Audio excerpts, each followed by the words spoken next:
Welcome to Your College Bound Kid, a podcast for parents, college counselors, students, and anyone who wants a weekly 90-minute deep dive into the world of college admissions. My name is Dave. I'm a parent of a daughter in college, and we live in Chicago, Illinois.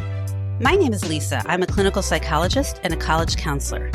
I am a parent of a boy in elementary school, a girl in middle school, and a girl in college. After 30 years in Chicago, we recently moved to North Carolina. My name is Mark. I'm a college coach in Atlanta and the parent of two daughters. Karis, a graduate of Davidson College, and she is the founder of the Spanish tutoring company, SpanishHelpToday.com. And Joy is a graduate of the University of Georgia, and she is getting her master's degree at North Carolina State University. This week in the news, the hunt is on for high school graduates who left the college path. A great article by Melissa Korn of the Wall Street Journal. Our question from a listener is, when should my child start working on their college application? Our interview is the final part with Christina Lopez, the Dean of Enrollment of Barnard College, on answering your questions. And she will continue answering those questions in the College Spotlight section. Yeah, what happens is Christina is going to take 9 questions that you sent in, 4 from students, 3 from college counselors, 2 from parents. And she started last week and she'll continue. So I'm trying a new format. And if we like it, I'm going to do a little bit more of that. There's no reason why I have to come up with all the questions. And we have such a smart group of listeners here. But for now, Dave, I'm going to attempt to be you. I'm going to try to supplant you for 30 seconds and be the doc. All right. So actually, reality is I saw a doctor interviewed about the vaccine. And so I'm sort of stealing his thunder because he said something I really like. They're talking about the Delta variant, which now is 83% of cases in the country. Yes. Now, where did that come from? But he said the whole country can be divided into 3 groups. Those who are vaccine affirmative, be people like you, me, Lisa, we've all got our shots a long time ago. Vaccine hesitant, they can still be persuaded, but they haven't taken it yet. Maybe they're a little skeptical. And the vaccine hostile. And he was like, I don't know what I can do about them at this point if 600,000 deaths is not enough to get their attention. But I just thought that was an interesting take on things. That's it. That's my 30-second attempt to be doc. Yes, I think you will see a shift from the vaccine resistant to the hesitant and the hesitant to the accepting as the reality of these COVID deaths come into stark view. Because truly, 90+% of all these cases are in the vaccine holdouts, and they're dying, and we're not. So I actually saw a stat 99.5. yeah, absolutely. 99.5%. The people that are seriously ill have not had the vaccine. So it's pretty clear what's effective. It may not be perfect, but it's effective. I didn't realize I've been living in a cocoon because I've been working from home, and then KIPP just restarted. And actually, even there, I get to work from home, even our orientations from home. But I had to go get a new computer. So I had to go in and drive into Atlanta to get it. And when I got to the door, I rang the bell and they said, do you have a mask? And I was like, I think I might have one in my car, maybe. And they said, you can't come in here without a mask. So I realized the world is still in mask mode, at least in schools, and I've just been working from home and chilling. So I got to get back with the times here. Well, we're in a weird experiment of social Darwinism, like natural selection. There's like a group of deer who's like, I don't believe the wolves can eat me. And guess what? Those deers don't live to pass on their progeny. Well, I was a hardcore masker before I got my vaccines. I was like, we'd have contractors come over to the house to make proposals, and right away I'd be like, dude, where's your mask? Like they'd show up without a mask, and like we had a K95 to put on them. Like I was that, hardcore. But once I got vaccine, I was like, hey, I'm good. But anyway, we talked about that last week. Let me transition. So I have a second announcement I want to make, which is, some time ago, student and a parent, they shared how an interview had really impacted them. And I reached out to the interviewee. I didn't share the names of the people, but I shared with them exactly what they said. I'd written an email about the impact of a particular interview. And the response I got back from the interviewee was, reading that email made me cry. It literally made my day. And I'm saying this, I'm sharing this with you listeners, because, you may think of these interviewees as being in an elevated space, venerated titles, highfalutin, whatever. But they're just human beings, just like all the rest of us. They have the same emotions you and I have, and they have very tough jobs. And so if you really want to encourage an interviewee, if their interview touches you, send them a positive email about how what they said impacted you. And I'm telling you, you'll make their day, because most of the time you get criticism. And if you're not sure, what their email is, you'll want to look it up. Just shoot an email to questions@yourcollegebankkid. Obviously, I have all the emails, and I'll be happy to send you an email of any of our interviewees if you want to send them a little quick note. And literally, you can make their day, and sometimes even their week, because, I learned this a long time ago, Dave, when I was in boarding school admissions. I would have 30, 40 families in a row that would say something nice to me. Like, oh, I really like your style. You're great, blah, blah, whatever. Really enjoy working with you. And then the next person, all of a sudden, I'd get called into a meeting at the headmaster. So-and-so complained. They didn't like the way you did that. I'm like, are you serious? Where were the last 40 people that gave me a compliment? You're not hearing that. And so I personally make a point of reaching out and going to the boss when somebody does something nice. So I get a good server at a restaurant. I ask to see the manager. And I say, that server, Charlotte, she's fantastic. She was amazing. And invariably I hear, nobody ever says that. All they ever do is complain. So this is something that I personally do, and I've found it to be a really good thing. And so if you want to try doing that, whether it's with a waiter or waitress, server, or in the case of our interviewees, I think you'd be surprised the impact you can have on somebody's day. So that's a little suggestion for those of you who want to reach out and encourage somebody. Yeah, spread a little love around. There you go. Spread a little love around. Love it. Last announcement I want to make is tonight. So excited, what I'm calling our college counselor confabs. We'll kick off our inaugural session with all of our college counselors who listen, and we're going to be a support group for one another. In fact, this is going to be largely up to the group what direction we go with it, but we're going to pool our knowledge. Iron sharpens iron. And if you're hearing this and you haven't signed up and you're listening on a Thursday, it's not too late. If you still shoot an email over to questions@yourcollegebankkid.com, we'll shoot you the link for the Zoom meeting. We'll meet from 9 p.m. till 10:15 p.m. Eastern time. So 75 minutes. We're going to do this twice a year, 6 months apart. And so if you haven't signed up yet, we'd love to have you join us.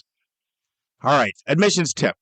Personal statements. This is personal statement time right now. People are getting serious about that 650-word essay that both the Common App as well as Coalition for College app require, and quite honestly, a lot of other applications have them as well. And so my tip is write it in the first person active voice, not in the third person passive voice. So I know some people are thinking, man, you're taking me back to grammar 30 years ago. What's up with that? So when the subject of a sentence performs the verb's action, we say the sentence is in the active voice. And so I'll give you an example. I ran after the shoplifter who stole the candy bar and jetted out of the store. Okay? That's active voice. The shoplifter was being chased down by me. That's passive voice. Active voice tends to use fewer words. The writing's more concise and more efficient. And what it really does is it creates a fast-moving narrative, which makes the writing easier to engage, easier to comprehend and process, and more engaging for the reader. It tends to be much, much more effective in terms of the impact it has on the reader. So my advice to you on your personal statements is write them in first person active voice, not third person passive voice. All right, Dave, you ready for admissions vernacular? Let's do it. I'm determined to get you. I'm ready. Because you've been getting more right than wrong lately, which means I'm up in my game, just so you know that. Well, that's because I'm the intelligent communicator, according to Actually, the artificial. in your dreams. You know what? I might have to, once you hit your 2-year anniversary on the show, I might have to change the name of admissions vernacular to Gotcha. Gotcha. Gotcha's my goal. Gotcha's my goal anyway. You will be the cruel communicator. Dave said to me through the week, he said, You can always recirculate these old admissions vernaculars and make me look smart.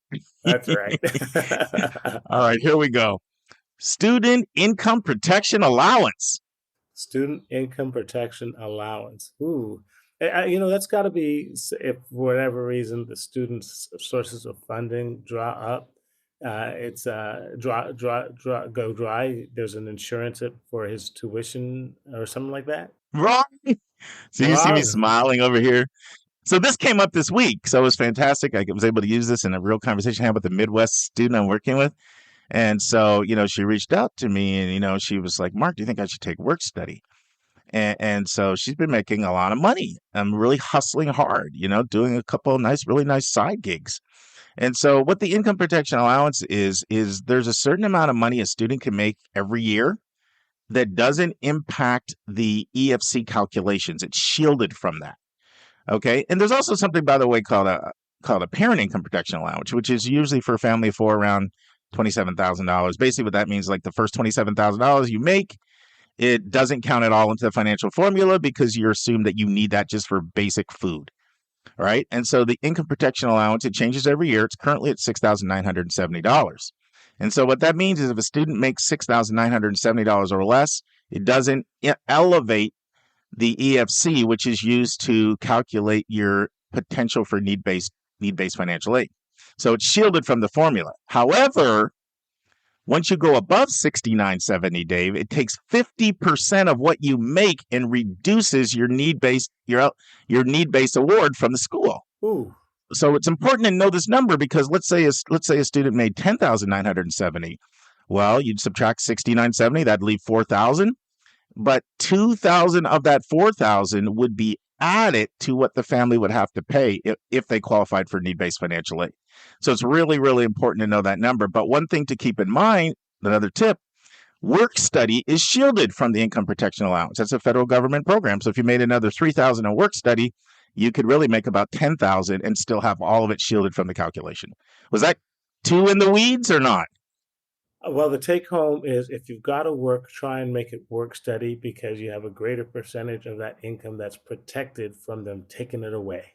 Well, I would say the takeaway is you can make up to $7,000 outside of work study and have it be completely shielded. And once you go above $7,000, other than work study, you're basically making 50 cents on the dollar.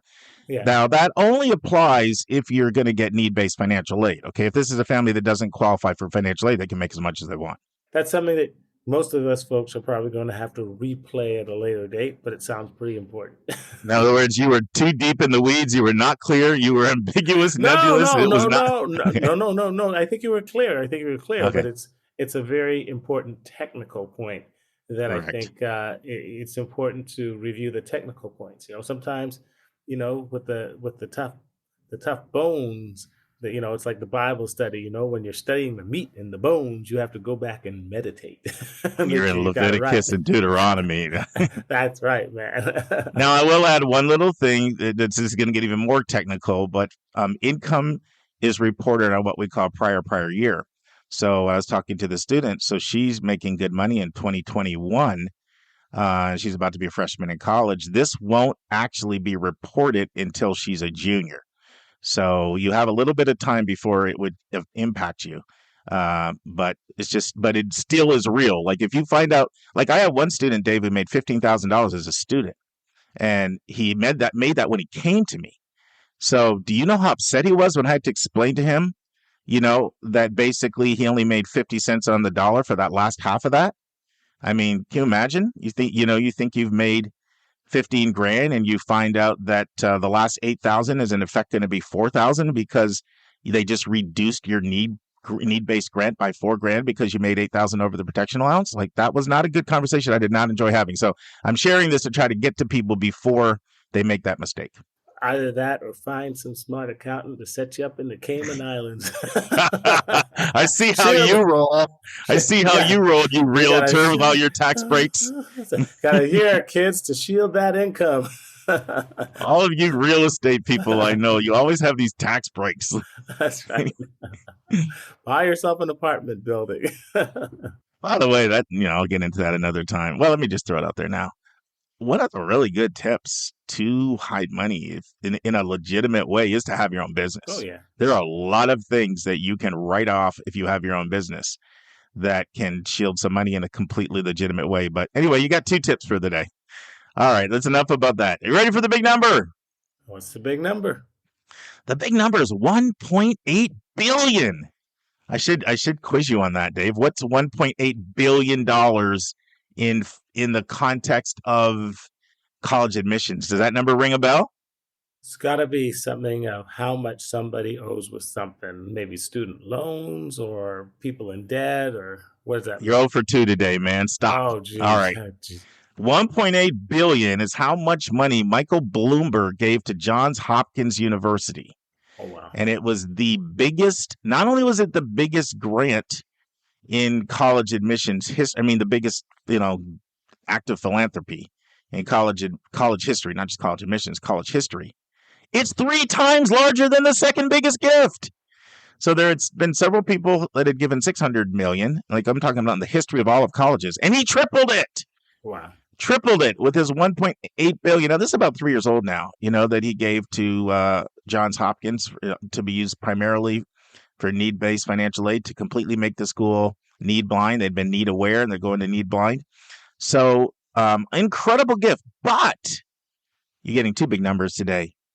Mackenzie Scott has given $2.73 billion in the last 6 months to higher education for underrepresented students, as well as advocacy organizations for helping students. So just an example of some of her gifts. She gave $30 million to Long Beach City College, doubling their endowment of $15 million. She gave $15 million to Amarillo College, a community college in Texas, the largest gift in the college's history. 4 colleges in the Cal State University system, Cal Poly Pomona, Cal State Channel Islands, Fullerton, and Northridge, all got gifts from Scott. Northridge got $40 million, the single largest gift they'd ever gotten. Channel Islands got $15 million. Fullerton got $40 million. So shout out to Mackenzie Scott and Michael Bloomberg for their philanthropy. Wow. It must be nice to be able to have that kind of largesse to touch those many lives. That's a good thing. It is. Better than doing what her ex-husband did, spending it all just to go to space for your little quick thrill when you could transform schools. So I heard how much that space trip cost.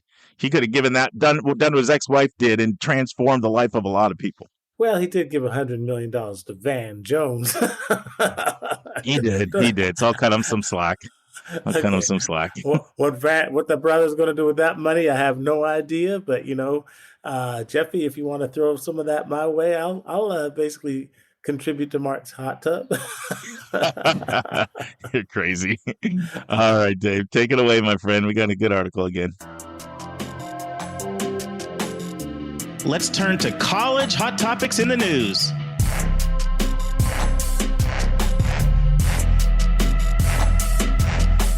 Hunt is on for high school graduates who left the college path. Melissa Korn, The Wall Street Journal. The tagline is, schools use phone calls and scholarships to lure pandemic graduates back to campus. So here's the numbers.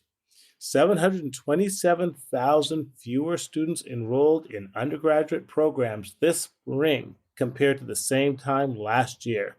And that number is about the same for this fall, according to the National Student Clearinghouse.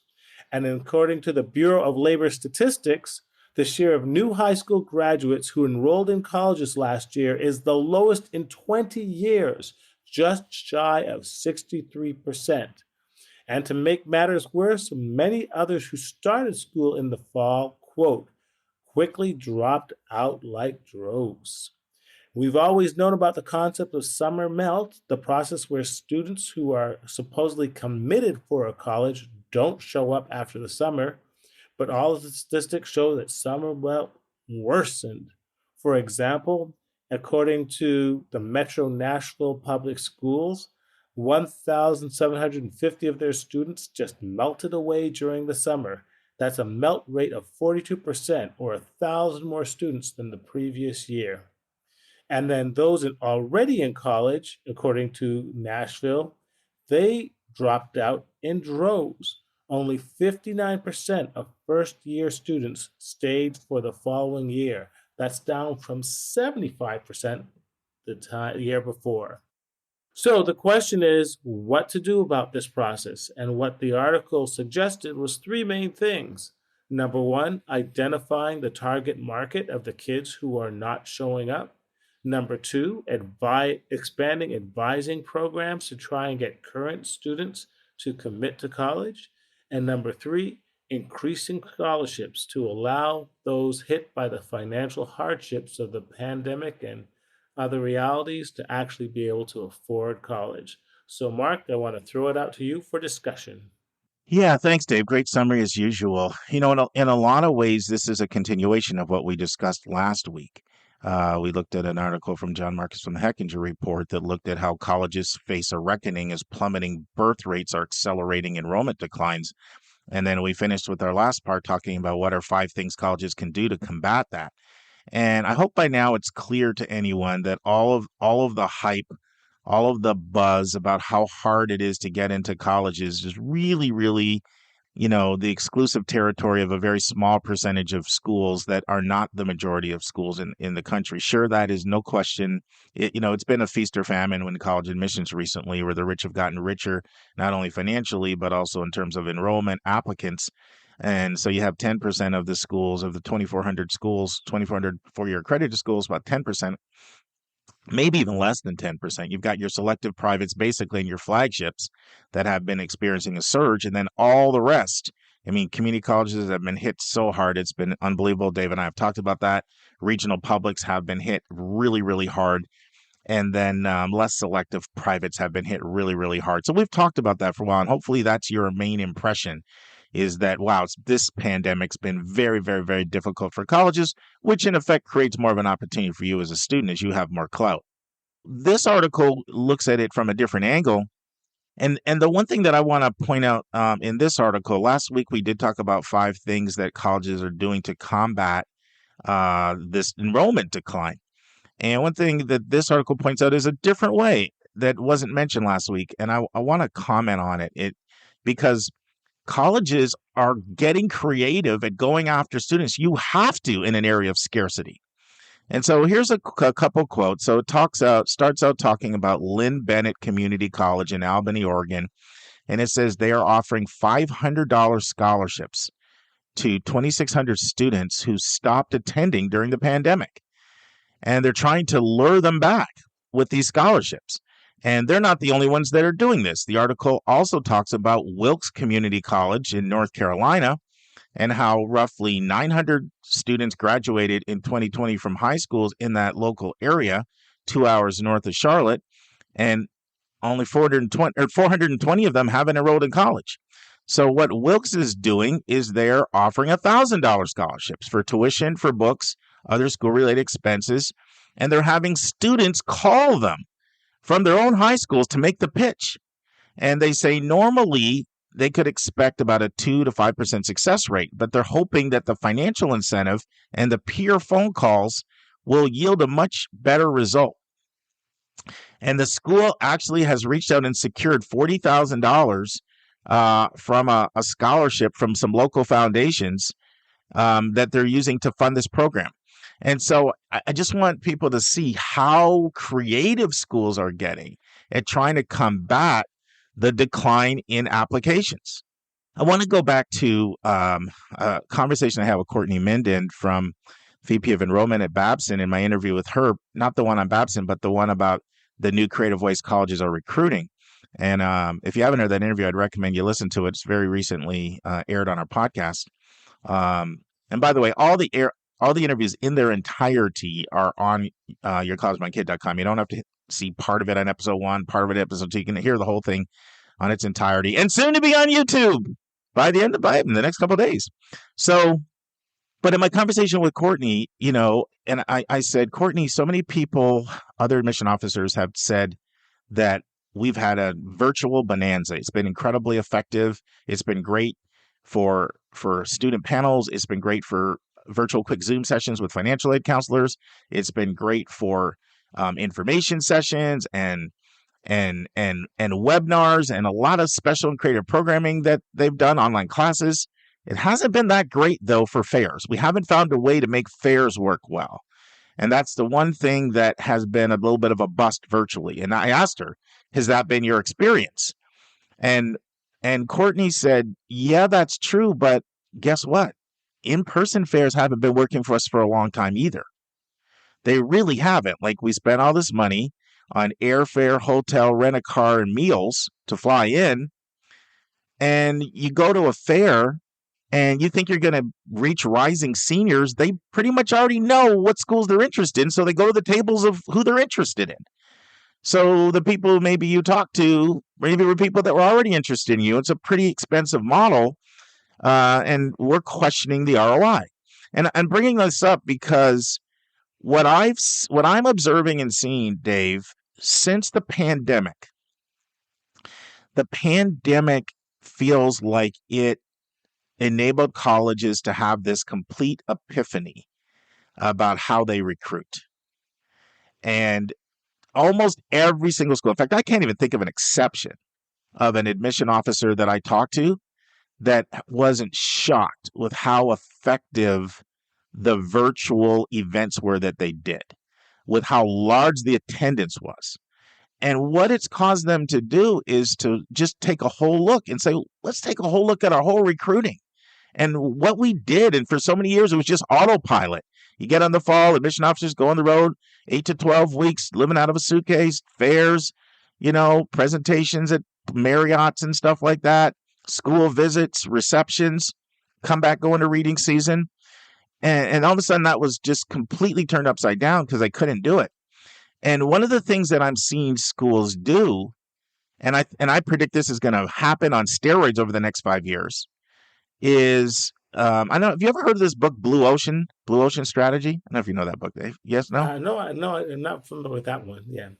So basically, it's a marketing book, right? And it's like most people are fishing out of the same ocean. Try a blue ocean strategy, which is something nobody else does, and rather than just be a copycat of what everybody else is doing.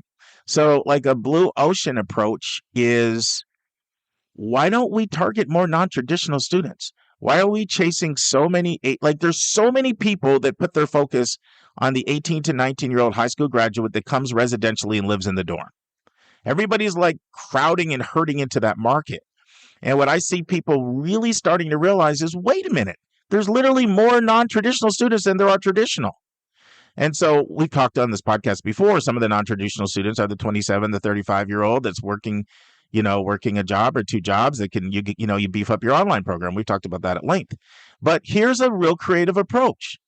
Why don't we micro-target the people that either started and stopped, or the people that never came because of the pandemic that are local in our area? And so I think you're going to see a lot more of that out-of-the-box type thinking like that. Thoughts, Dave? Yeah, that makes sense. They talked about this National Clearinghouse database, and that other organizations like the Oasis Center were actually doing this micro-targeting, and that they were able to go back 8 years and see exactly what happened to the students and try and reach them. So, yeah, I think it's extremely effective. Yeah, let me say something about the National Clearinghouse, because they are the definitive source, right? So they have they track where people end up, and it's a subscription service, but it's pretty nominal. Like at KIPP, we pay for it because it enables us to find out where every one of our students actually is. Like we have a whole service. We have, just in Atlanta alone, we have 4 people on a team that visit kids in college, track them in college, do everything we can to make sure that they graduate. But even with 4 people just in Atlanta dedicated to that, we still don't always know where people are because not everybody chooses to communicate with you. And so you have your list of your high school graduates, you have your list of initially who enrolled in college, but the clearinghouse allows us to see, oh wow, this student is like at like Oregon State right now. So it allows you to see where people are, and it's worth it. So it's a service that we pay for, and it is the definitive, no question about it. No other source can compete with it for its accuracy and its comprehensiveness, because that's what they're referring to. And you'll hear us mention the clearinghouse quite a bit, because it really is the definitive source if you want to actually know what happened to students, where they are after they graduate. So, Dave, what should our takeaway be for our listeners? Well, the takeaway is that there is an untapped market. I agree. Like if you compare colleges to any other business, what other business could survive literally losing 40% of their customer base in 1 year? I mean, that's what's happening. This one statistic, 59% of first year students stay. You're losing 41%. What's happening to those 41%? And at a time, if you think about it, if the colleges can conquer that problem, how to recapture the 41%, that takes care of all the demographic cliffs, the demographic problems that they have going forward. Just trying to recapture the markets that they've already got at the end of high school, but they're losing 1 year later. Yeah, and I'm going to do one of those things I do every now and then. It's a tease. So I'm going to share recommended resource in our recommended resource section, which our regular listeners know is halfway in the middle of the interview. We break away from the interview and I do a recommended resource. This is one that a listener sent in, that it explains why graduation rates are so low, better than any source I've seen. And if you check out this source, you'll understand why graduation rates are so low at certain places and why you have to be really careful at using that metric as a way of evaluating colleges. So stay tuned for that. I'm going to tease it out now so you listen to it. And so I definitely want you to check out this source. There are very, very understandable reasons why graduation rates are low. And that, once again, just makes the problem that more Herculean and hard to solve. I want to make a guess that much of it has to do with finances and you got that right. That's the financial vulnerability of many of these kids trying to get into college. So, yep. It's you bingo, winner, chicken dinner. That's right. And so Dave gave away a little bit of the thunder, but I still want you to check it out because that's a lot more comprehensive than that. But you're definitely fishing in the right ocean there. Which is why I just wanted to make one last comment.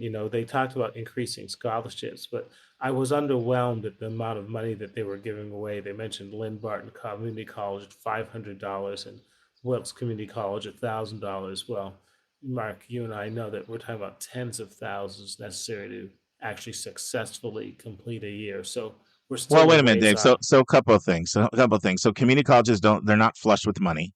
Right. And secondly, the average cost of a community college in the country is about $3,700. So keep in mind that they're almost all commuter schools, so there's no room and board expenses, and they're so $1,000 could be, that's more than a quarter of the average total costs. Okay, that makes sense. Yeah, and a lot of times students receive the Pell Grant. And so that can cover that. And there's 20 states now that provide some aspect of free college, mostly for community college. So you really could be offering them all expenses paid if you throw in a little Pell, a little state-based aid. It goes back a lot to what we were talking about last week, Dave, or maybe it was a couple weeks ago. It was a couple weeks ago when we were talking about guys and why so many guys are dropping out. And and one of the reasons is, they get an opportunity to make $15, $17, $19 an hour. That can be appealing. And especially in some cases, they're making more money than their parents are making. And so that can look like incredibly successful opportunity for them. So it's in some of these cases, they're really making the case. It's of the long-term investment in you getting an education will help you more in the long run. And you're oftentimes pushing up against, yeah, but my mom needs this money, or I'm making more money than my dad makes. And, I can pay for a car and this, that, and the other. So, each position has its own challenges, but the community college appeal, it's typically a different student, and it's a whole different cost structure than the $30, $40, $50, $60, $70,000 4-year residential, private school, public school, flagship school, that kind of thing. That makes sense. It's time for a question from one of our listeners.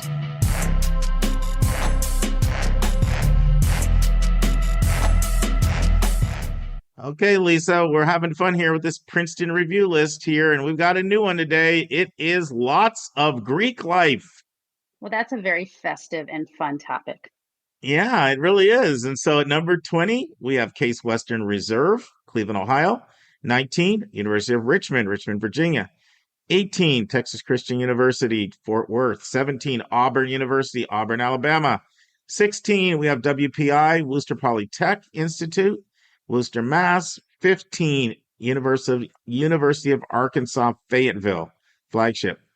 14, we have the University of the South, Sewanee, Tennessee. 13, we have Elon. Does that surprise you?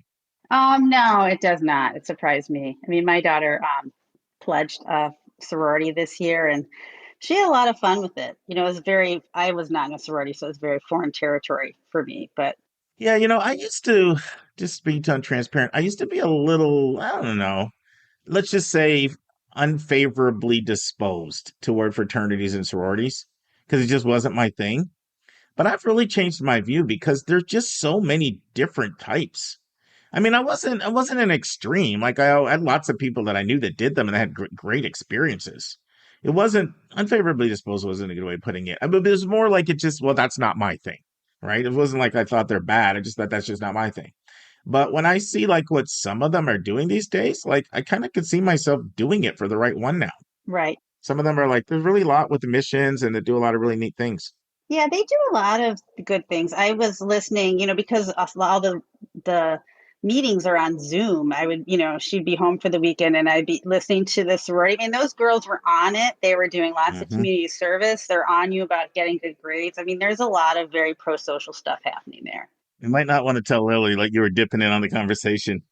Well, I mean, if she's listening to it in the kitchen in front of me, I don't know. All right. So she knew, she just knew the deal Yeah, then. yeah. All right. All right. Let's keep it humming. Tulane at 12, New Orleans. Number 11, we've got Lehigh, Bethlehem, PA. Number 10, Florida State, Tallahassee. Number 9, we've got Transylvania in Lexington. 8, we've got Vanderbilt, 7 in Nashville. 7, we've got Gettysburg in Gettysburg, PA. 6, Wabash in Crawfordsville, Indiana. 5, the University of Delaware. 4, Wofford in Spartanburg, South Carolina. Sorry, University of Delaware is in Newark, Delaware. And then 3, we've got Bucknell, Lewisburg, PA. 2, WashU in St. Louis, Missouri. And number 1, the flagship school for the state of Alabama, University of Alabama, Tuscaloosa. There you go. If you want Greek life, Have at it, kids. yeah, have at it. These places have it in spades. That's right. So we'll see what we'll come back with next week. And for those of you who are first-time listeners, this is based on a survey Princeton Review does of 143,000 students on 386 of what they regard as the best colleges in the country, campuses. So it works out to be an average of about 400 surveys, 400 surveys per campus. And it varies every year. So it's a little tongue-in-cheek. It's not super accurate, but it's not really super inaccurate either. So I'm just having a little fun. All right. So friends, I'm always asking Dave to give us his medical expertise, and we like to reach out to Dr. Lisa Ruff here for her clinical psychology and her mental health expertise. And so we're going to be in for a treat today. She's going to give us some advice on something I saw on TV called re-entry syndrome. People who are so used to being at home that they were having trouble reacclimating to the real world. So I mentioned it to her and I felt like she could do a PhD dissertation on it. She knew everything about it. So give us your 5 to 7 minute version. Yes, sir. Well, reentry syndrome is a concept that's been around, for a while before COVID, but it really does apply to COVID in terms of describing the anxiety that people have reentering social situations, indoor situations, professional situations after, being quarantined at home for so long with COVID-19. And you can kind of think about it as like the anxiety you might get, like you haven't ridden a bike in 10 years, but you've got to ride the bike across town and you're kind of wondering if you can still do it. Most people go out there, they have a little anxiety, they're fine, but some people it hits them worse than others. But I think that COVID-19 it's sort of a special case of reentry syndrome. It's not just sort of cut and dry, like you're not going back to the same situation that you left. And I think there are a few reasons. And I think one is there are still some lingering safety concerns. And, if you are immunocompromised, if you have young kids who can't be vaccinated, it's kind of unclear on what you should do to stay safe, what's not safe. You kind of don't know who you can trust and who you can't trust in terms of their vaccination status. And, with the Delta and I think now the Lambda variants that are showing up in the United States, it's sort of uncertain which way it's going to go. So there's a lot of safety things that are not resolved. So, and I think those are legitimate anxieties that people have about that. The second thing I would say is that, like, there's just been a lot of collective trauma and loss. So many people have lost loved ones to COVID 19. I mean, both Dave and I lost our fathers to COVID 19 in the last year. And, obviously, that's not something you just get over right away. So I feel like I'm definitely going back into things in a very different spot than when this all started. And then the other thing I really see a lot, especially in my clinical practice, is there's all these splits between family and friends about whether or not they should vaccinate, who quarantines, when, should you wear a mask, should you not wear a mask.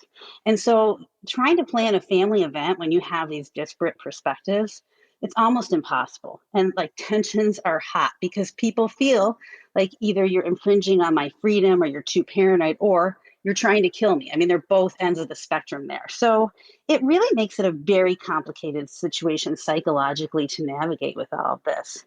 But I do think that there's some things we can try to keep in mind about this. It's not just going to be you're going to go out and you're going to do the same things you did before and you're going to be comfortable with it again. Like I said, the situation's changed. Maybe your personal situation's changed. Maybe your perspective on life has changed. Your relationships have changed. So I think you just have to really recognize that with yourself and also recognize it in other people. I think we have to give each other a lot of grace right now. Everyone is experiencing what happened in very different ways. Not everyone is just waxed, vaxxed, and ready to go. Not everyone is having a hot girl summer. Some people are still really traumatized by what's happened and still fearful about the future. So we just have to respect where we are. And I do tell people that they have to trust their own gut instinct about what is safe for them and what isn't. And so let's say I have a client and her mom goes out. Her mom is vaccinated, but she goes out everywhere. She's in every restaurant, every store, at every party. And my client has a young daughter and she's afraid to have her young daughter around her mom, even though she's vaccinated because her mom has such a high level of exposure. She's afraid that she could give it to her daughter. And there is so much conflict about that. But I keep advising my client, if you don't feel comfortable with it, then don't do it. Because if something happens to your daughter, you'll never forgive yourself. So I think you just have to trust your gut and do what's right for you. I think that people have to just kind of ease their way back in. I don't think it's always that matter of just jump in the deep end of the pool and you'll swim just fine. Especially if you have a little bit of social anxiety, it's going to be especially hard for you. You've got to kind of just, baby steps your way into being around other people, being in social situations. I think for parents too, there's a lot of worry about what happened academically with our kids in the last year and a half. And we worry that our kids have lost ground. We worry that they haven't learned as much. We worry, they're not going to do as well on standardized tests. And I think we all, as a society, just have to take a step back and say, like, anything you learned in the last 16 months was a bonus. Like, we shouldn't have that expectation because all of the means of learning and education were just changed so drastically. But I think that, at the end of the day, I think that kids are really resilient. I think this generation of kids, I think in some ways it put a lot of their social development on pause, but in other ways it forced them to become mature and to deal with things that in a way that maybe other generations haven't. And I do think that the kids are gonna be all right. They're gonna pick up where they left off in terms of their social and emotional and educational development. And they might have, some increased maturity and more empathy, different perspectives. And so I have very hopeful for the COVID-19 generation of kids.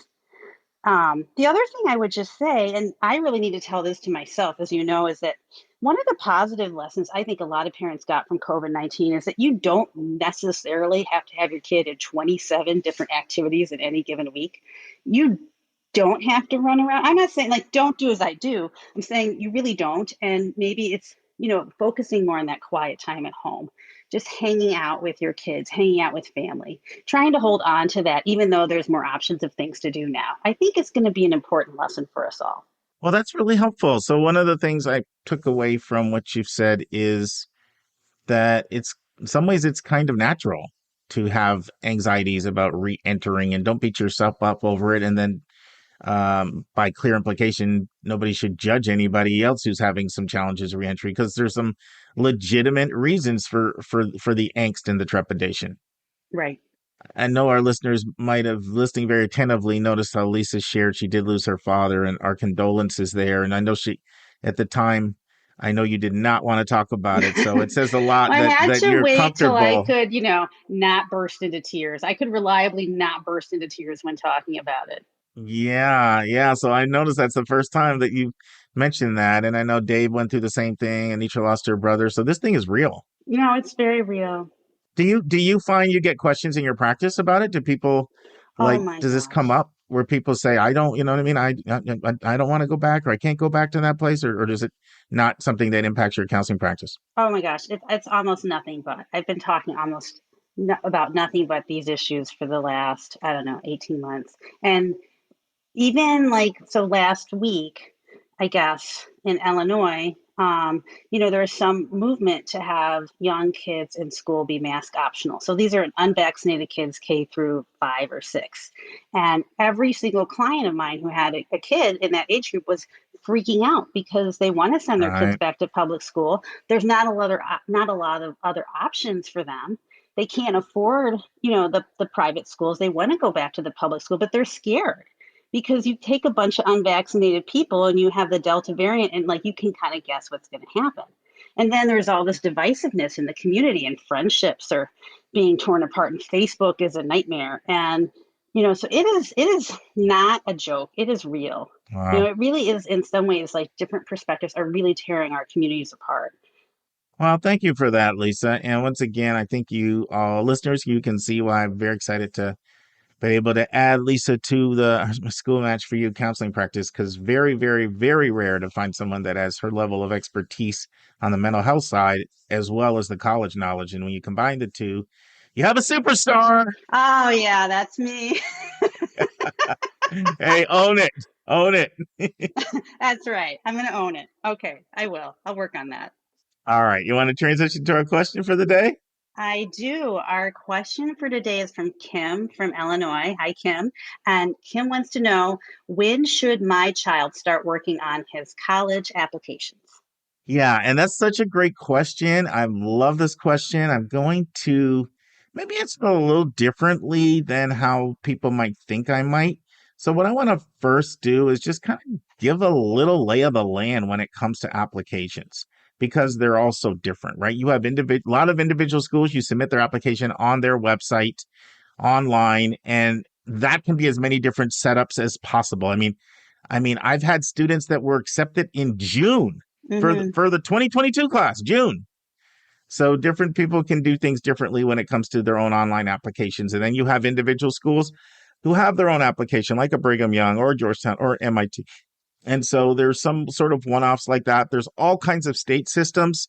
Here in Georgia, we have Georgia Futures. There's no possible way we can cover all of the different application systems. But what I want to do is cover some of the really big ones today and talk a little bit about them, a little bit about their timeline, and then come back and answer the question. So, we've talked a lot in the past about the Common Application, and I'm just going to brush over that because we talk about it a lot. But I want to talk a little bit today about the Coalition for College, which is a really interesting application because back in 2014, the Common Application rolled out what was called CA4, which is basically their fourth version. And it had all kinds of technical glitches in it, and people were absolutely freaking out. And so that's really what gave birth to the coalition. The coalition was started in 2015 because a lot of schools are like, oh my goodness, like what happened if this Common App couldn't go live? Like, we're all so completely dependent on it. Over 900 schools accept it. And so there was really the thinking like, okay, you know what? It's absolutely time for a competitor. And it led to the birth of what, was at that time called the Coalition. And now it's had a name change, and now it's really referred to as Coalition for College. And so in a lot of ways, the Coalition for College is the most similar to the Common Application. But there are a few things to point out. It does focus on underrepresented and under-resourced students. And that was part of the pitch that they made when they launched it. They said, we've become so skewed as a country, and higher education now is no longer an engine of social mobility. Like all the research that came out from Roz Chetty at Stanford, who's now at Harvard, on how 38 schools, have more kids from the top 1% than the bottom 65, and all that had come out. And so colleges were really drawn to this. Let's have this application that's an alternative.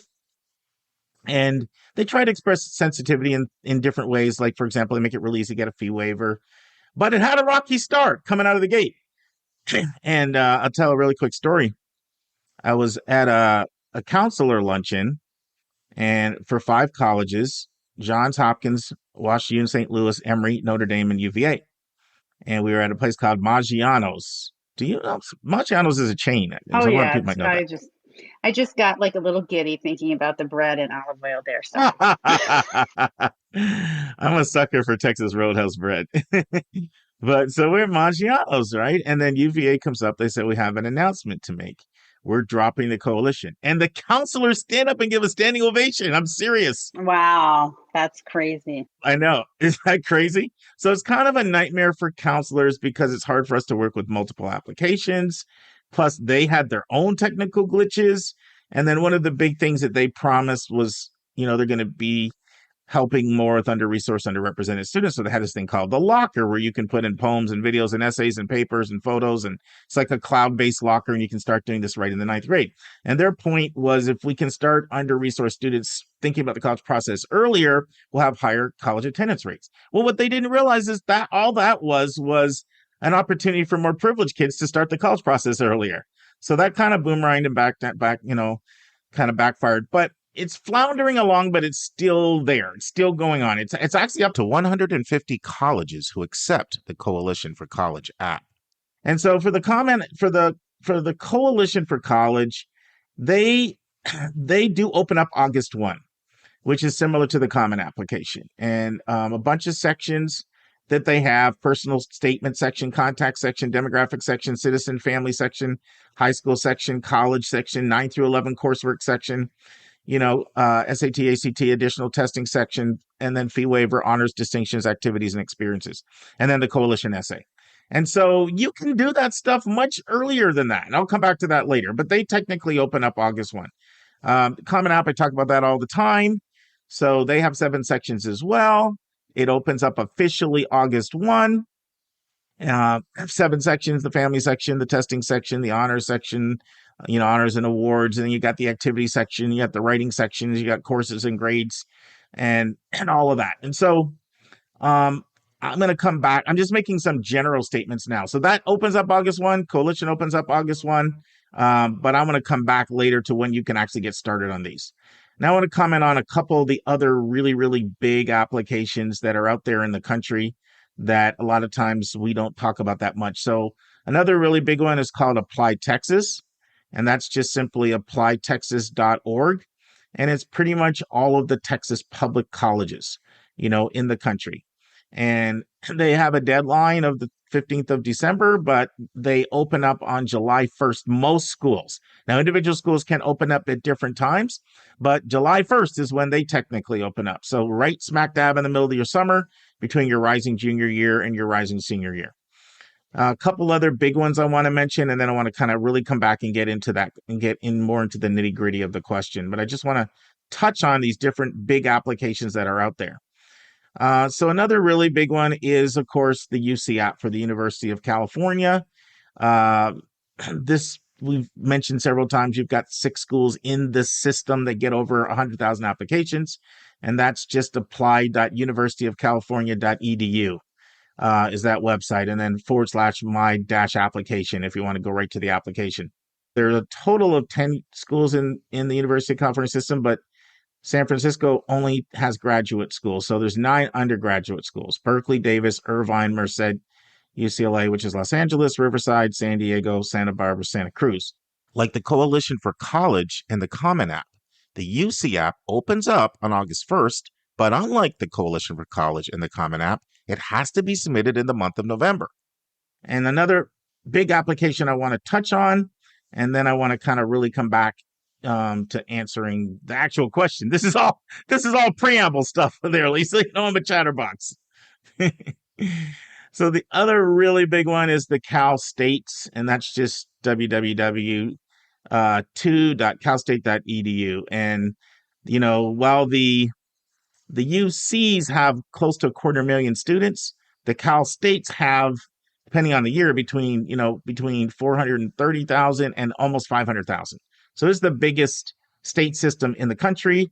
It's 23 different schools that are part of the CSU system.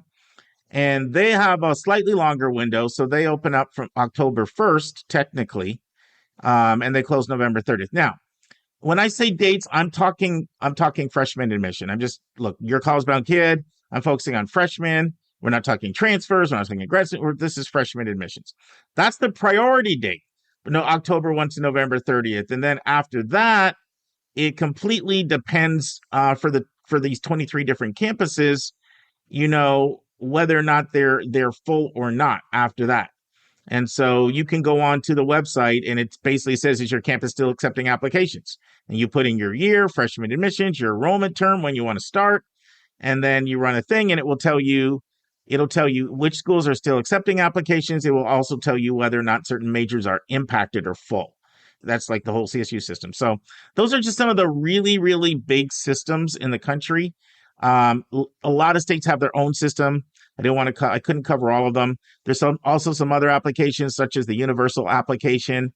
When I did a college admissions video series in 2014, I did a big feature on the universal application. But at that time, there was close to 90 schools taking it. Now it's down to 23. And that includes a few international schools. And then there's the Black Common application as well, which is several dozen schools. So there's a lot of systems out there, and it's going to be a little different for everyone. But that's just a brief overview of a little lay of the land of some of the most popular ones. Any thoughts, Lisa, before I kind of answer the question? I just wish they would make it a little simpler for kids. It's such an administrative task to even figure out what time am I supposed to apply? Which application am I supposed to use?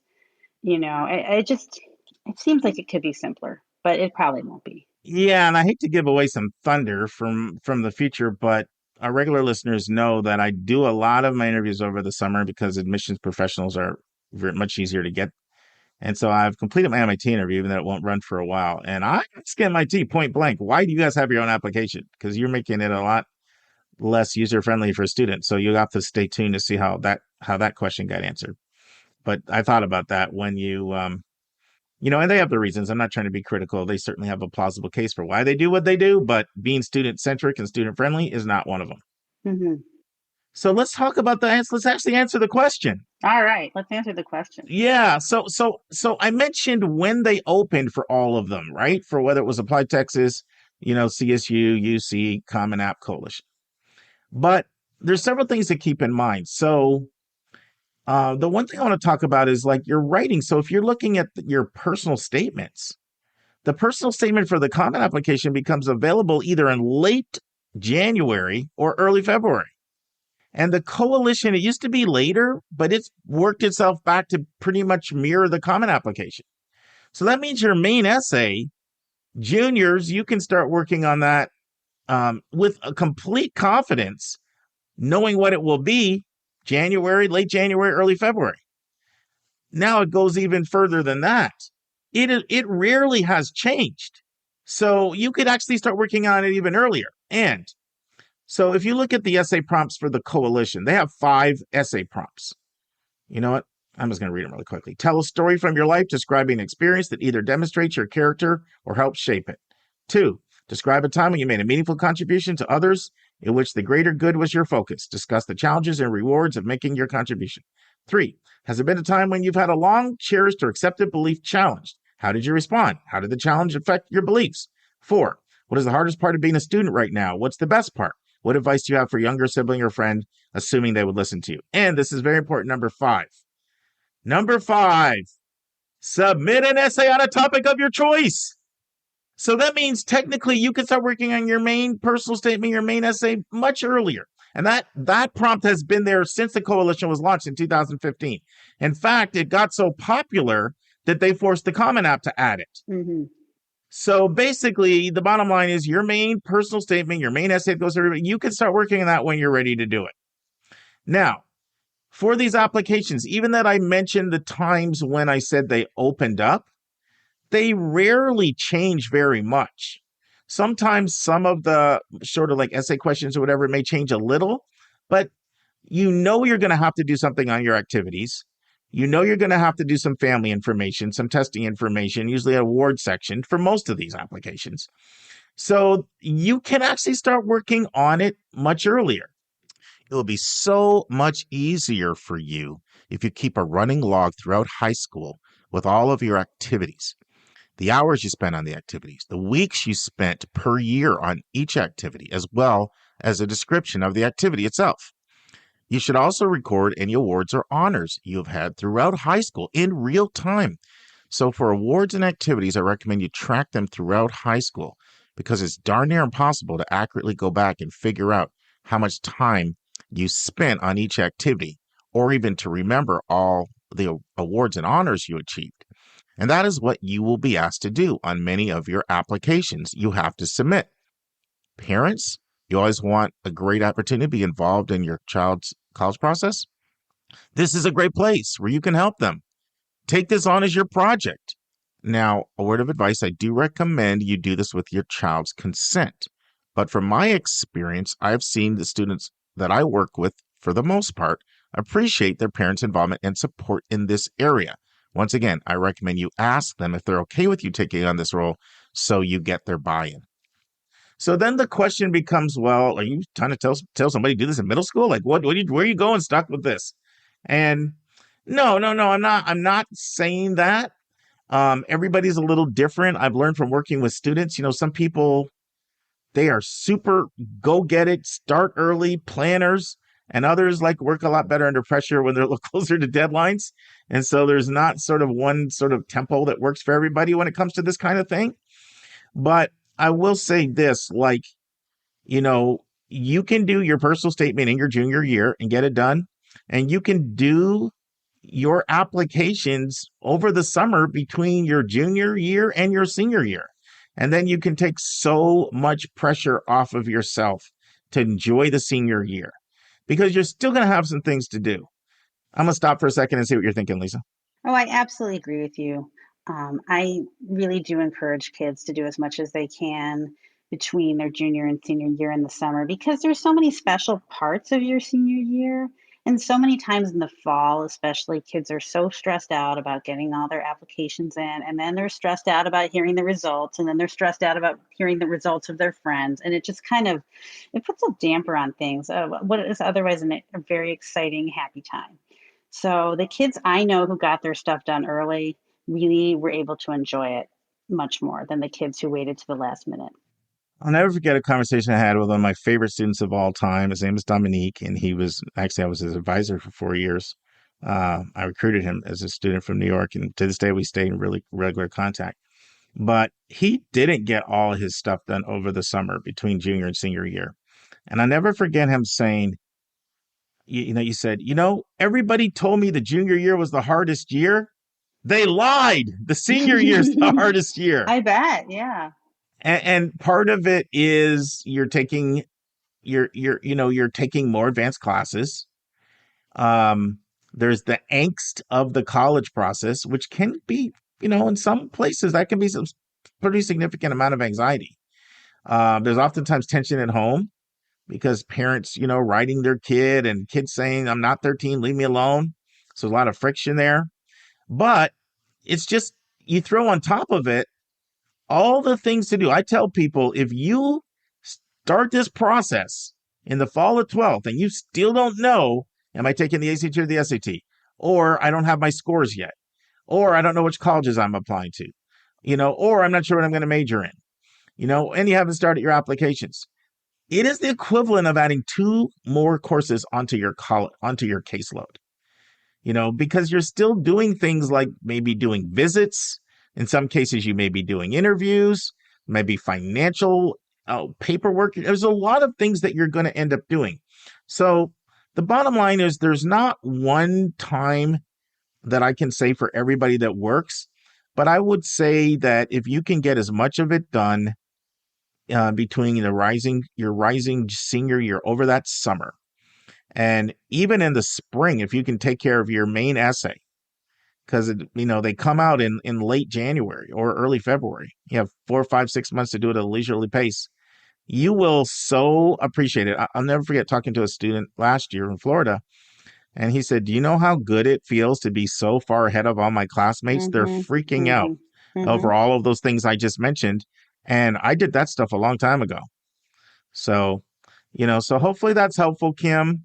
The early bird gets the worm. And then the other thing I do want to say, there's people learn about this at different times. If you don't get it done at that time, it's not the end of the world. But deadlines are moving earlier and earlier and earlier, especially priority deadlines and scholarship deadlines and early action deadlines. And they've crept into October now, and in some cases, even early October. So it also can have ramifications in some cases for scholarships and for increasing your chances of getting in. Well, Kim, hopefully that was helpful. Any final comments, Lisa, or you want to call it a day?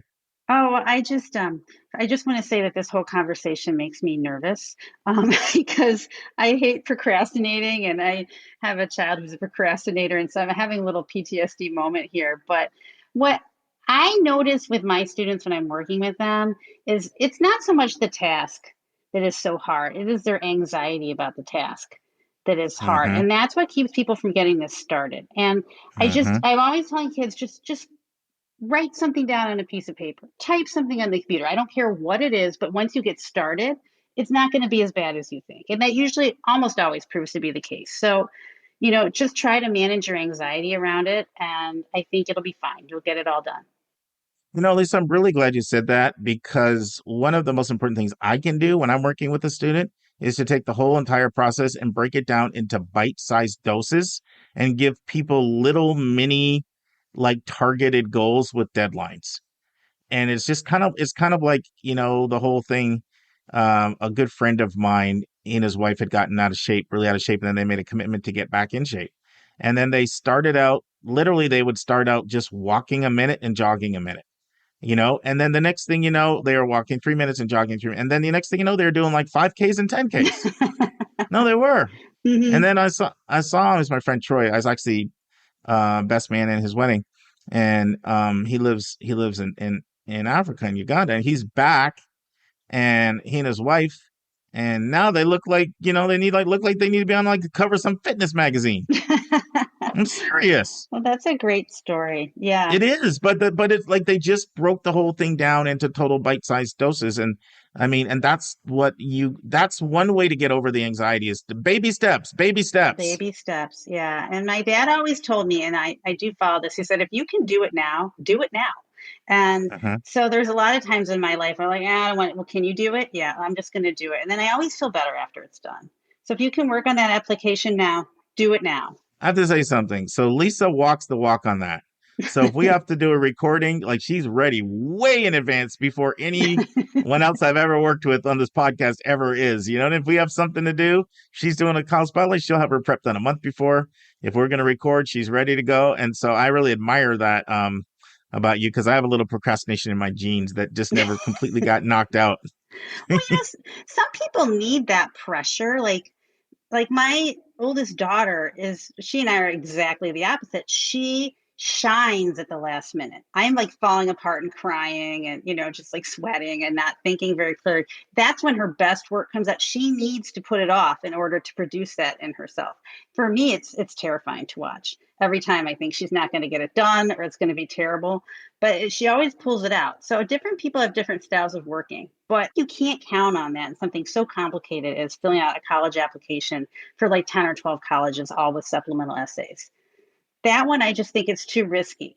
Yeah, and I'll tell you something. If you think that you can miss a deadline and you're going to be able to tell a story about how your internet went out the night before and think you're going to get clemency, you're not.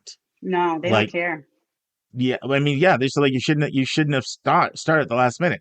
You want to know one of the biggest pet peeves of college admissions officers is that close to 50% of applications get turned in within 24 hours of the deadline, and close to 2/3 of applications get turned in within 3 days of the deadline. Mm-hmm. And for them, it's frustrating because if they had them earlier, they could divvy them up into committees and they could start working on reading them, but yeah. So I agree. Everyone's got a different work style, different work tempo. Some people do better under that kind of pressure, but just give yourself a little margin of safety. Yes, Use the buffer. I always call it the buffer.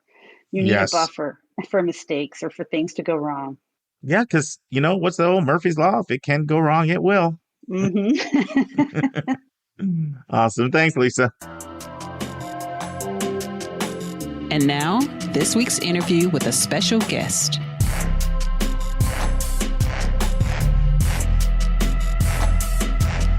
All right, friends, it's time for our last segment in the Christina Lopez Barnard breakdown. And so she continues to answer questions that you sent in. And I actually bit my lip. I had all these questions, but I let you guys guide. And I believe there are about 6 or 7 questions that all came from you that she'll answer college counselors, students, and parents. So listen and enjoy. So let's go to our third of 4 questions from a student. This one asks, what do students enjoy the most about Barnard? So I would say if you ask any of those students, they would always say the community. I think that they really enjoy being around their peers, learning about their peers. I think some of the greatest memories I have are just sitting in the residence hall and just talking for hours about issues of current events or something they read in class or just having intellectual debates. They love the community. They love, we have all of our traditions are really around, not so much like pomp and circumstance, but just about community building.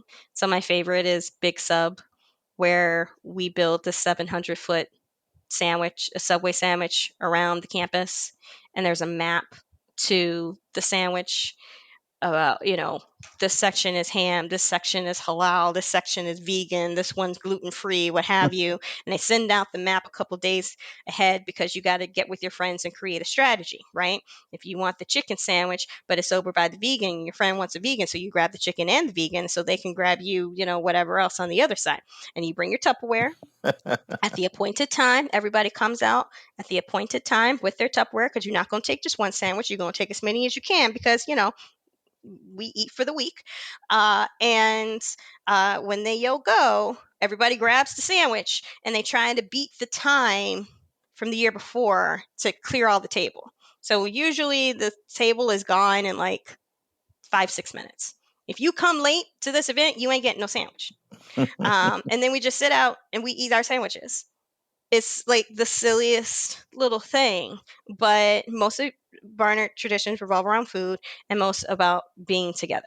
And so it really is about just hanging out and having fun and doing really zany things. And so I think that that's the piece that they love the most. As I will say, the second thing that they love are the faculty. I think the faculty are there because they love to teach, which I think is sometimes hard to, like it's symbolic of a liberal arts college. They're there because they're teaching colleges, but, I think there's something that they really love about teaching at a women's college with these students who are so curious, who are so eager to learn and absorb what they are teaching. And they love doing research with the students and having them in their labs. But they're also like their mentors and their cheerleaders. And so when alumni come back every year for reunion, which is our biggest event on campus, the first thing that they always do is go to visit their faculty members, and they keep in touch with them. And so like there is a really strong relationship that I think are built between the faculty and their students. Fantastic. I love it. And I'm really glad earlier that you talked about the internships, because sometimes when people hear liberal arts, they think, working at Starbucks or living in my parents' basement.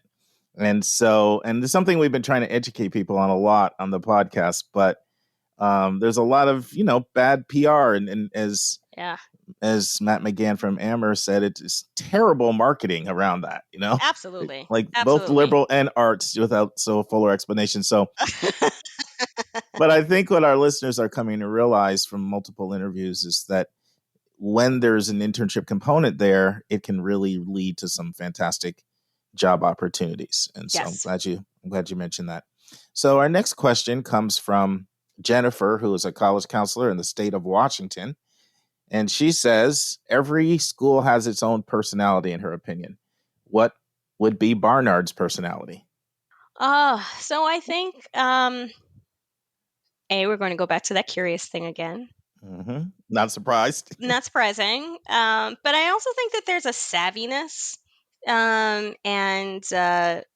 a really strong sense of independence that our students have. And I think that's just from being in New York City.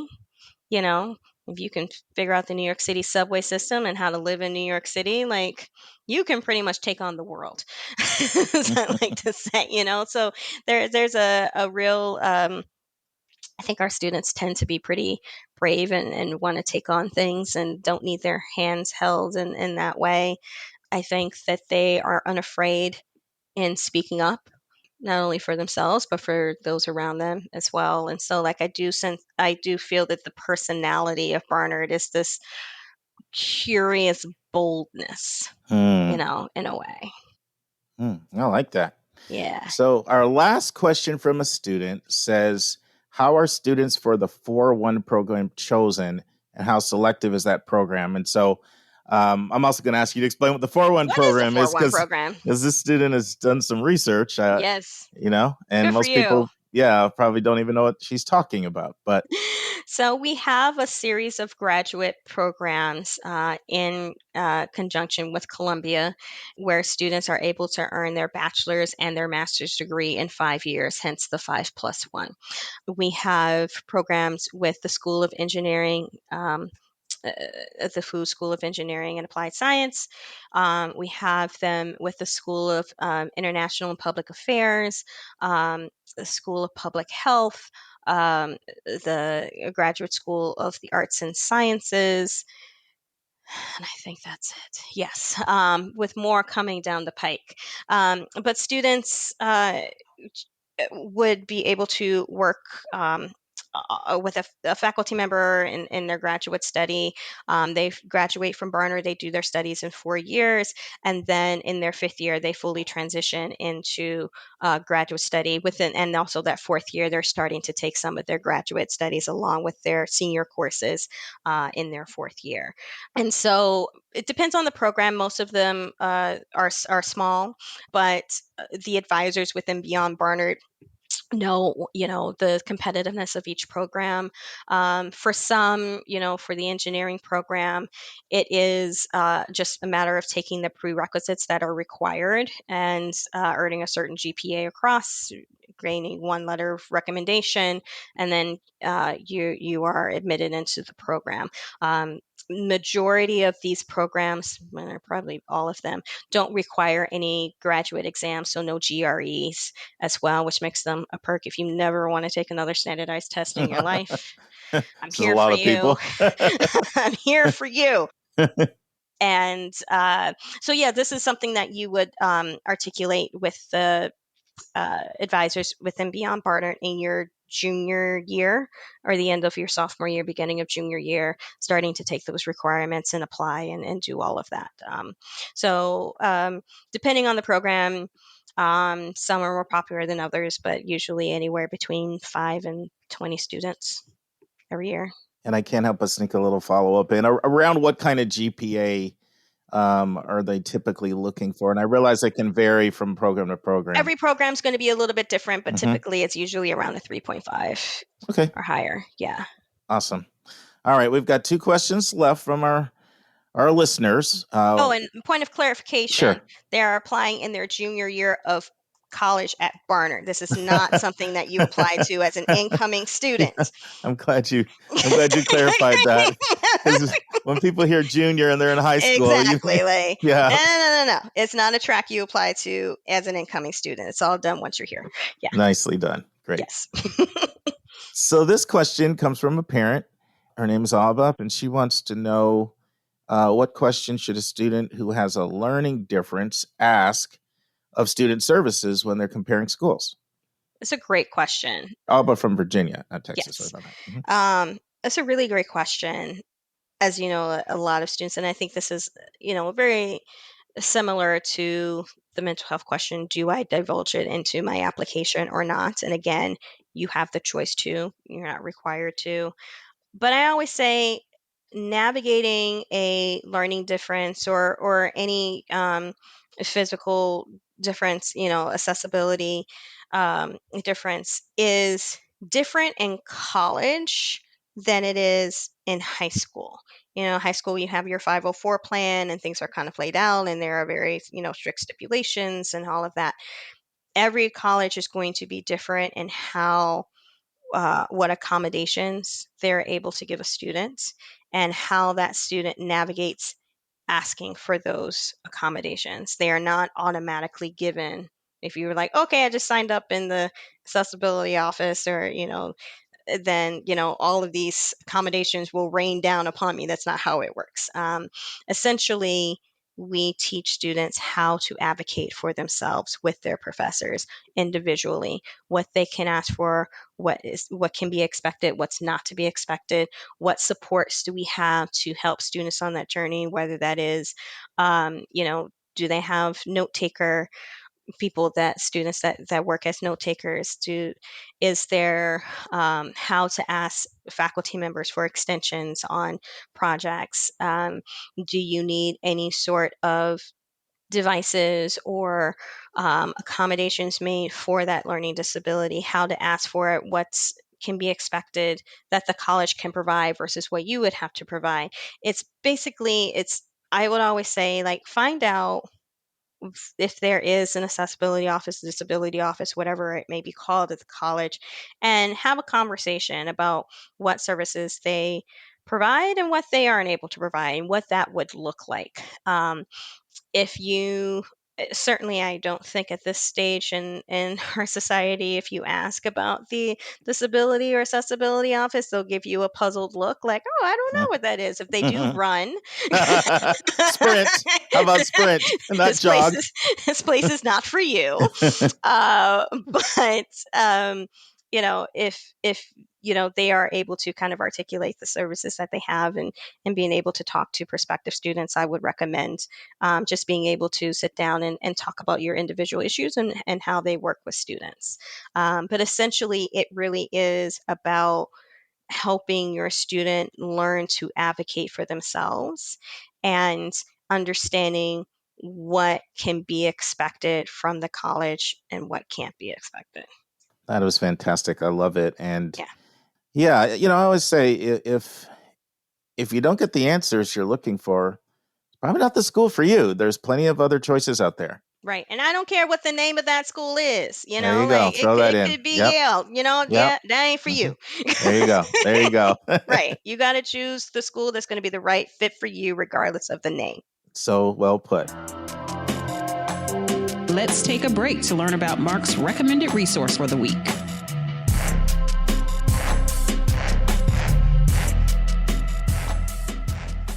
Friends, we have such amazing listeners, and I just want to give a shout out to two of our phenomenal listeners, Vivek in Massachusetts and Mary Lynn in New Jersey.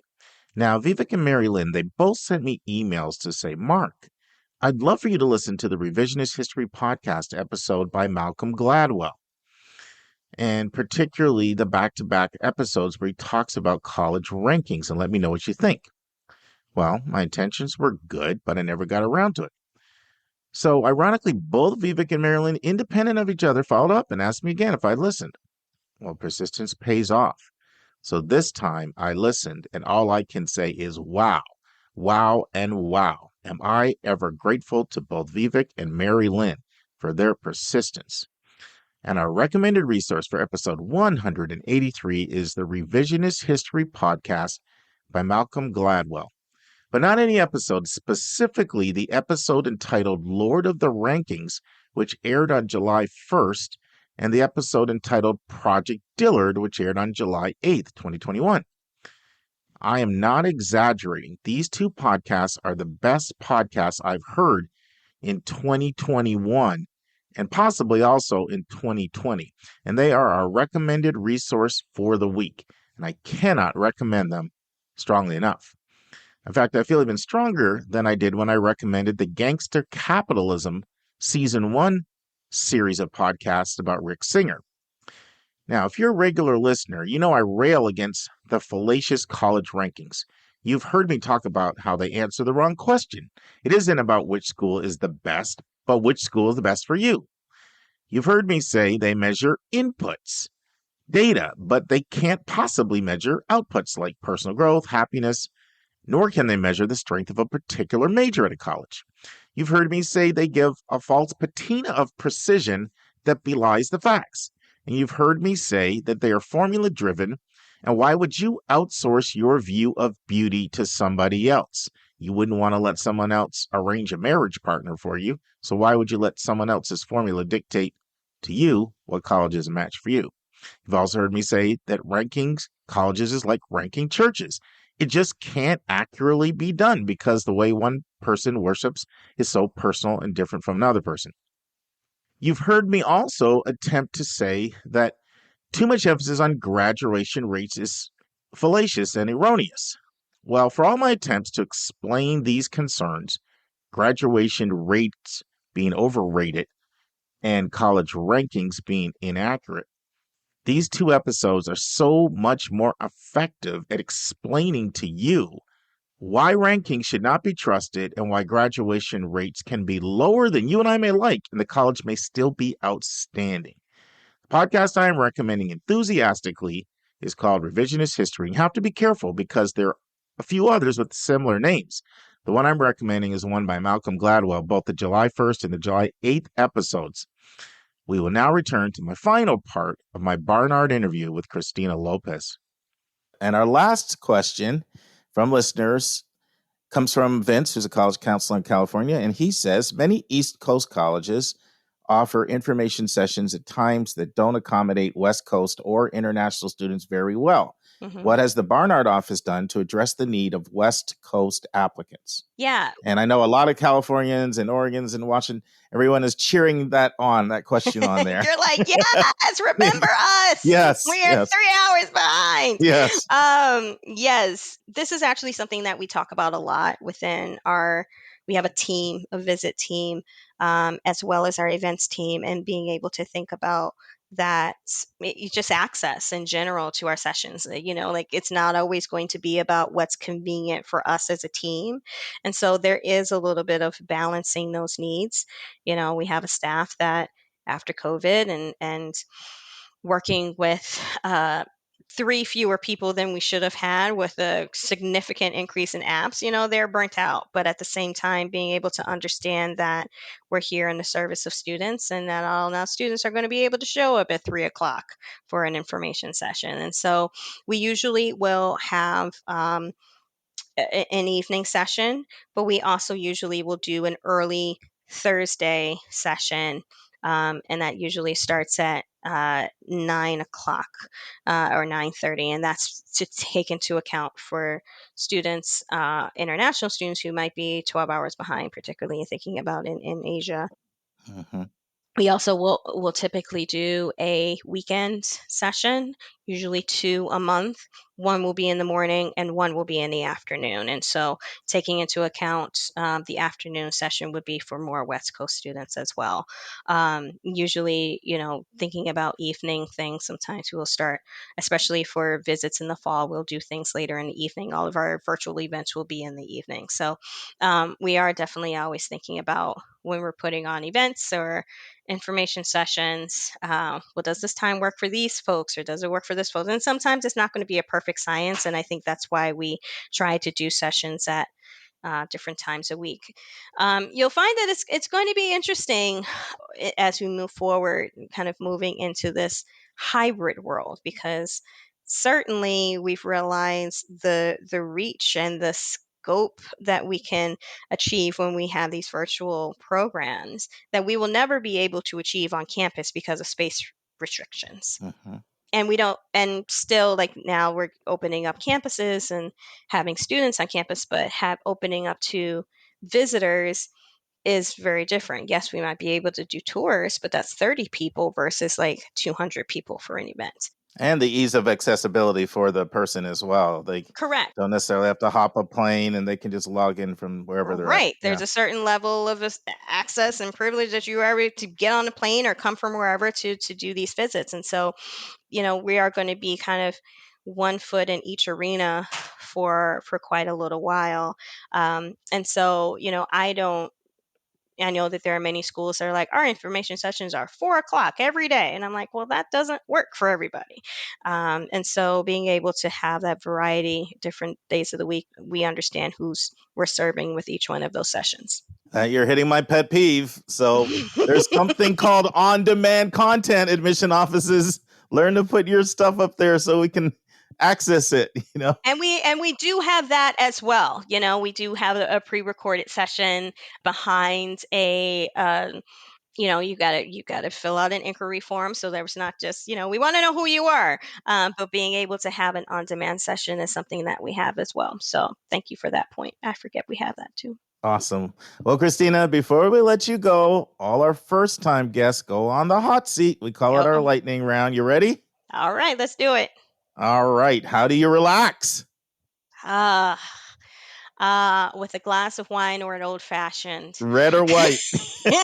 Red, all the way. There you go. No attempts to bribe her with gifts. Once you're in, you can give her the gift. Correct. I would gladly take that red from you. There you go. So because of your thespian background, I have to ask this. Favorite TV actor and actress? Okay. Well, favorite actress is Viola Davis for sure. That she gives me a wonderful ugly cry. I love it.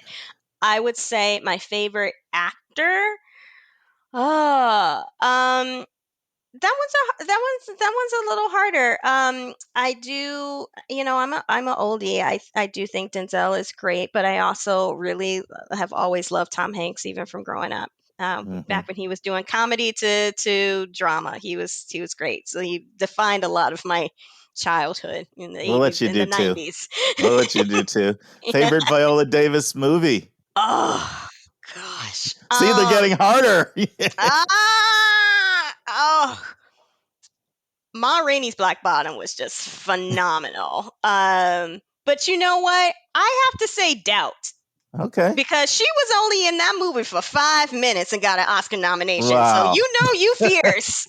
That was her coming out movie. And she only had 5 minutes of screen time amongst 3 great actors. And she got a nomination. Wow. That's when you fierce.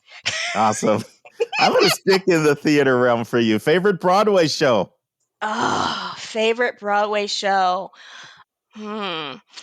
Okay, so the easiest route I would say is probably Hamilton because it's just, it was amazing.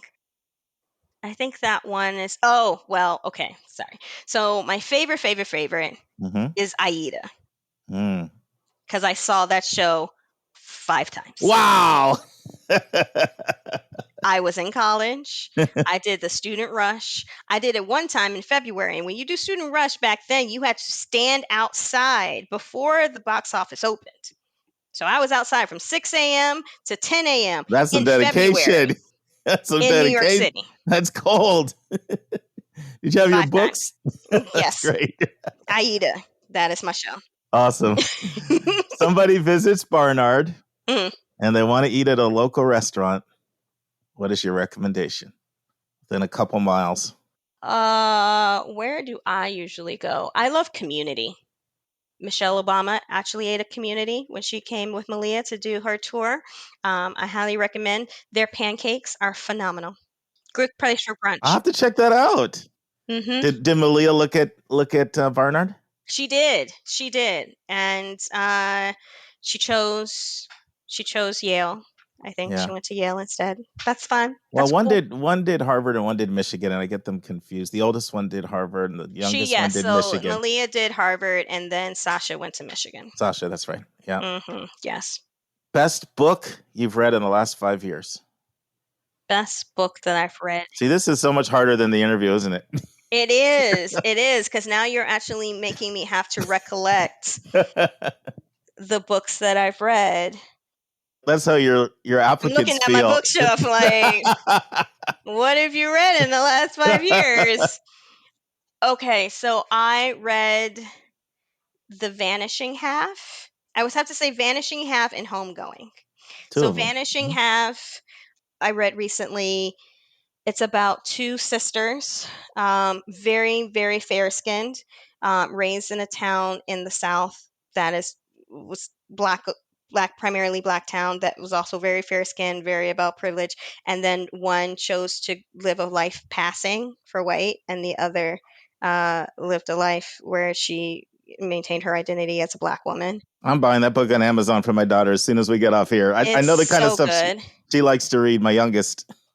So good. So good. Homegoing is a story of two women who were from I can't remember, like Benin, Togo kind of area, and starting during times of slavery and colonialism. One gets enslaved and sent to the U.S., and the other ends up becoming a concubine of a white captain in Africa and stays on that path. So like these two lineage of like each of these growing in two different directions, and it goes throughout the generations. Each chapter is a new person in their lineage. Oh, that's deep. And it covers so much history, and just it's a beautiful book. I'm gonna have to stop asking you book questions. You're hitting my bank. You're hitting my bank account. I got to get that book too. I'm very serious. It's so good. They're so good. This has been awesome, Christina. I've loved it. Both our last session and this. I thank you so much. Could you close with the Barnard website and the social media that you would recommend students go to in addition to the website? So we are barnard.edu. Lots of wonderful content on there. I would say our best is our Instagram account at Barnard Admissions. We also have a TikTok account as well at Barnard Admissions. Appealing to the young people. To the young people. And it is completely curated by our students as well. So you get to see a lot of the day in the life and how they take advantage of New York City and all of that. So two great. And our Instagram is also a great way to stay on top of our events and dates and deadlines, etc.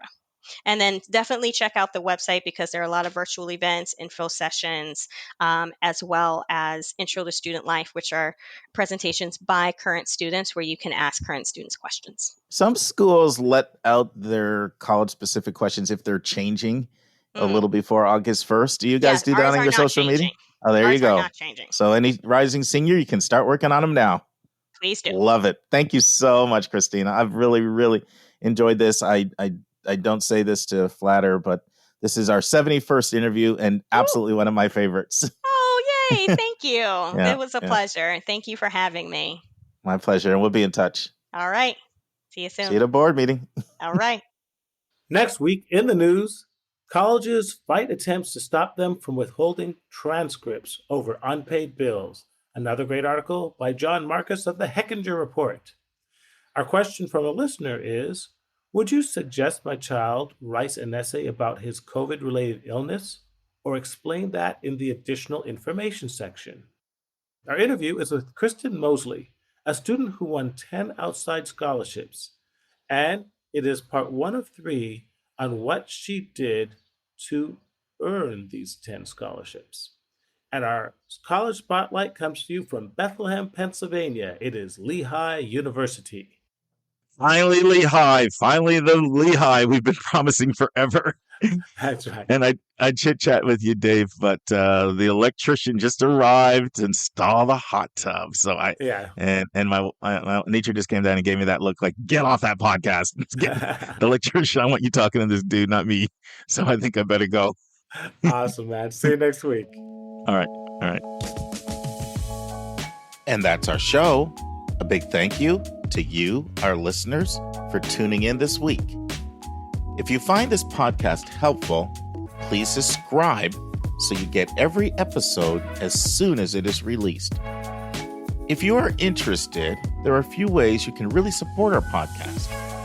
You can click the share button and send it to your friends and acquaintances. You can help us pay our staff and our expenses by donating on our website. You can write a review for us on your favorite podcast listening app. I am the producer of the Your College Bound Kid podcast. We have a fantastic team of 9 people. Shout out to our co-host, Dr. David Williams and Dr. Lisa Ruff. Our sound engineer who fixes all of our many errors is Nemanja Modfitch. The amazing music you hear is from Victor Allen Weeks. Marketing designs are from Kimberly Blass. Our image editor is Talha Khan. Joy Stucker does our website episode updates. And our webmaster is Dalianas Dimitri. If you want to have a college coaching session with me, just text me at 404-664-4340. If you have a question you want to ask, or a college you want Lisa or me to do a spotlight on, or if you have a recommended resource or an article you think we should share, just send it to questions@yourcollegeboundkid.com. By the way, check out our website where you'll find lots of content that is not on any podcast app. Our website is yourcollegeboundkid.com. We think of you as our listening family, and we look forward to meeting again with you, our family, next week.